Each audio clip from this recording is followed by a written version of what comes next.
देर रात पटना के श्री कृष्णापुरी थाना क्षेत्र के अटल पथ पर हुई दुर्घटना में एक महिला सिपाही की मौत के बाद इस घटना में शामिल 3 आरोपियों को पुलिस ने धर दबोचा है। और इस पूरे मामले की जानकारी देते हुए पटना एसएसपी ने बताया है कि जिस गाड़ी से इस घटना को अंजाम दिया गया उस गाड़ी में 4 युवक सवार थे, जिसमें से एक भागने में सफल रहा है, जिसकी गिरफ्तारी के लिए छापेमारी जारी है।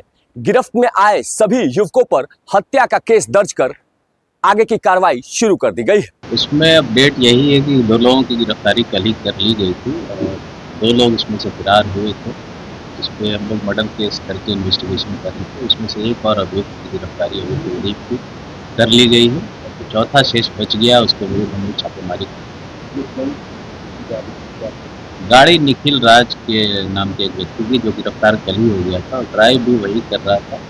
कुछ और भी हम लोग को अनुसंधान के क्रम में सबूत मिले हैं, उसको हम लोग आगे इन्वेस्टिगेशन में और उसमें लाएंगे एविडेंस के तौर पर।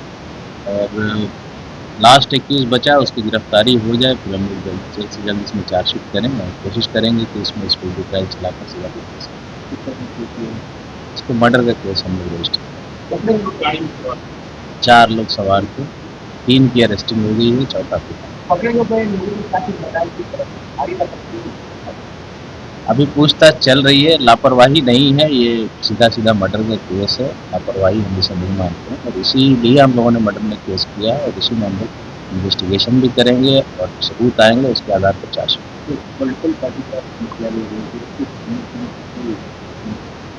देखिए, फ्लैग लगने से उसने ऐसा कर दिया ये मानना तो मतलब मेरे ख्याल से थोड़ा सा ज़्यादा है।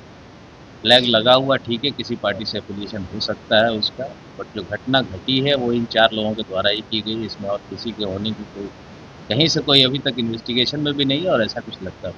पटना एसएसपी ने साफ बताया है कि जिस गाड़ी से इस घटना को अंजाम दिया गया उस गाड़ी को निखिल ही ड्राइव कर रहा था और निखिल का बीजेपी से कोई लेना देना नहीं है। अपना रसूख शहर में कायम रखने के लिए निखिल अपनी गाड़ी पर बीजेपी का झंडा लगाकर चला करता था। फिलहाल इस पूरे मामले में भागे हुए एक अन्य व्यक्ति की तलाश तेज कर दी गई है। नीरज त्रिपाठी, न्यूज़ 24, पटना।